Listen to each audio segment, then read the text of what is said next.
So, what happens when two of the most important people in the entire field of artificial intelligence sit down to talk? Well, you'll listen very, very carefully. We're going to break down a pretty rare conversation between Demis Hassabis, the CEO of Google DeepMind, and Dario Amodei, the CEO of Anthropic. They're mapping out the very near future of AGI and what it means for, all of us. The moderator, honestly, he hit the nail on the head with this analogy. In the world of AI, these two guys are absolute rock stars. Their companies are locked in this fierce competition to build the world's most powerful AI, so just getting them on a stage together, that's a huge deal. Okay, so on one side, you've got Dario Amodei from Anthropic. He's a key pioneer in just making these large language models bigger, better, more powerful. And on the other side, you have Demis Hassabis of Google DeepMind, the mastermind behind legendary breakthroughs like AlphaGo, which, you remember, totally conquered the game of Go, and AlphaFold, which is, well, it's just revolutionizing biology as we speak. Now, this conversation wasn't just some friendly chat. Nope, they were grappling with the single biggest question of our time. Not if we're going to achieve artificial general intelligence, but how soon, and what on earth happens the day after we do. So, when you ask them about the timeline for AGI, they actually have surprisingly different answers. And look, this isn't just some academic debate, right? Their predictions are what shape billion-dollar investments and even global policy.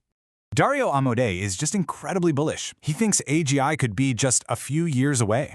He basically says it's very hard for him to imagine how it could possibly take longer. Demis Hassabis, though, he's a bit more cautious. He puts the odds at about a 50% chance by the end of the decade. And you have to wonder, why the difference? Well, it might just come down to where they're sitting. Amodei's work is all about scaling these language models, where progress feels like it's just shooting straight up. But Hassabis built systems that actually have to deal with the physical world, so he's very aware of all the messy, real-world bottlenecks that AI can't just think its way through. The key to understanding their different timelines really comes down to this one critical idea: the self-improvement loop. The theory is, once an AI gets good enough at doing AI research itself, it can start improving its own successors. And that kicks off this insane, exponential feedback cycle. So here's how that loop is supposed to work. Amodei actually says his own engineers are already letting AI models write most of their code. So as AI gets better and better at this, it speeds up the whole R&D process, which in turn creates even more powerful models that can code even better. See, the loop closes and progress just accelerates like crazy. But Hassabis kind of pumps the brakes here. He argues this loop has its limits. He points out that, yeah, it works for something clean and digital like code, but the real world, it's messy. You can't just think your way to a new drug. You have to run slow, physical, real-world experiments. He also thinks current AIs are still missing that spark of true scientific creativity. The ability to come up with a brand new hypothesis totally from scratch. Okay, let's talk consequences. Because whether AGI gets here in 2 years or 10, both of them agree it is going to trigger massive economic shockwaves. And the first place we're all going to feel it?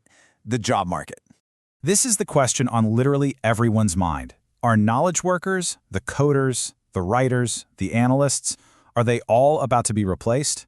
I mean, for years we were told automation was about blue-collar work. Now it's aimed squarely at the office. And Dario Amodei's answer here is, well, it's nothing short of alarming. He's standing by his prediction that as much as half of all entry-level white-collar jobs could be automated away in just the next 1 to 5 years. He even says he's seeing the very beginnings of this inside his own company. What's really fascinating is how they see our ability to cope with all this. Amodei, he worries that the sheer exponential pace of this change is going to completely overwhelm our ability to adapt. Hassabis, on the other hand, thinks that in the short term, we're going to see a more normal evolution, where, yeah, technology disrupts some jobs, but it also creates new, more valuable ones. But, and this is a big but, Hassabis agrees this normal evolution thing only lasts until AGI fully arrives. After that, he says, we are in completely uncharted territory. The economic questions might actually be the easy part. The harder problem, what gives us purpose and meaning when work is no longer necessary? That's a deep one. And that leads us to the biggest question of all. Beyond the economy, beyond jobs, what about the existential risks? I mean, how do we handle a technology that could be way, way smarter than we are? Amodei frames this challenge with this just perfect and kind of chilling quote from the movie Contact. He says humanity is basically entering its technological adolescence. You know, that time when we have immense power, but maybe not the wisdom to control it. The central question of our time is, can we get through this without destroying ourselves? He then lays out this sort of battle plan of the threats we're facing. How do you control a system that's smarter than any human? How do you stop somebody from using it for something awful like bioterrorism, or stop an authoritarian state from misusing it? And then there's the big one, the unknown unknowns, the risks we can't even imagine yet. And look, this isn't just some philosophical debate in a coffee shop. This risk becomes terrifyingly real when you look at today's geopolitical situation, specifically this whole debate around selling the most advanced AI chips to strategic competitors. And the stakes could not be clearer than they are right here.